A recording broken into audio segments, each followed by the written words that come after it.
What exactly is Marxism and how it's a source of ideas whose specter may be still haunting Europe? Coming up.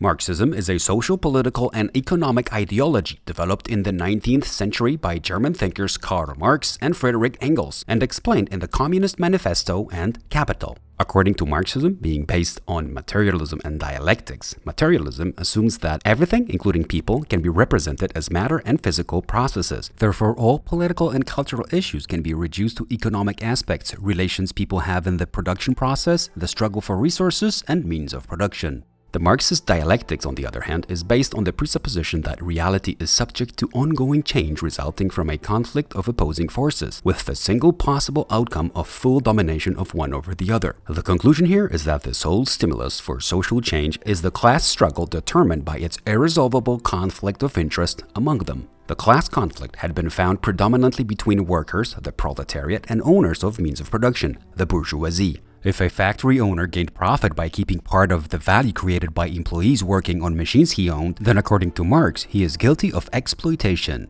Marxism assumes that the history of societies is bound to undergo consecutive transitions. Capitalism, seen as a system of oppression, must be followed by a proletariat revolution, which, having forcefully gained control over means of production, will ultimately lead to communist utopia. Marx consented a non-violent path for changes in some places. However, as he pointed out, most countries will require force as the revolution's lever, and the way to boost society transformation is through revolutionary terror. As history shows, this point of view had become the setting stone of the most widespread flavor, the Leninist Marxism, the ideology of Soviet Union and other communist states. Karl Marx had accurately foreseen capitalism leading to growing social inequality and the dominance of corporations on the global market.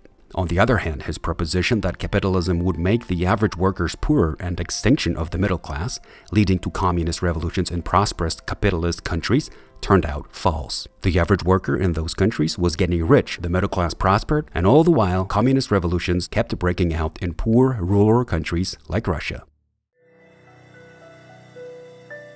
We appreciate you guys spending time with us here, so please go ahead and watch our other videos. Oh, and ring that notification bell so you're the first one to get the new ones.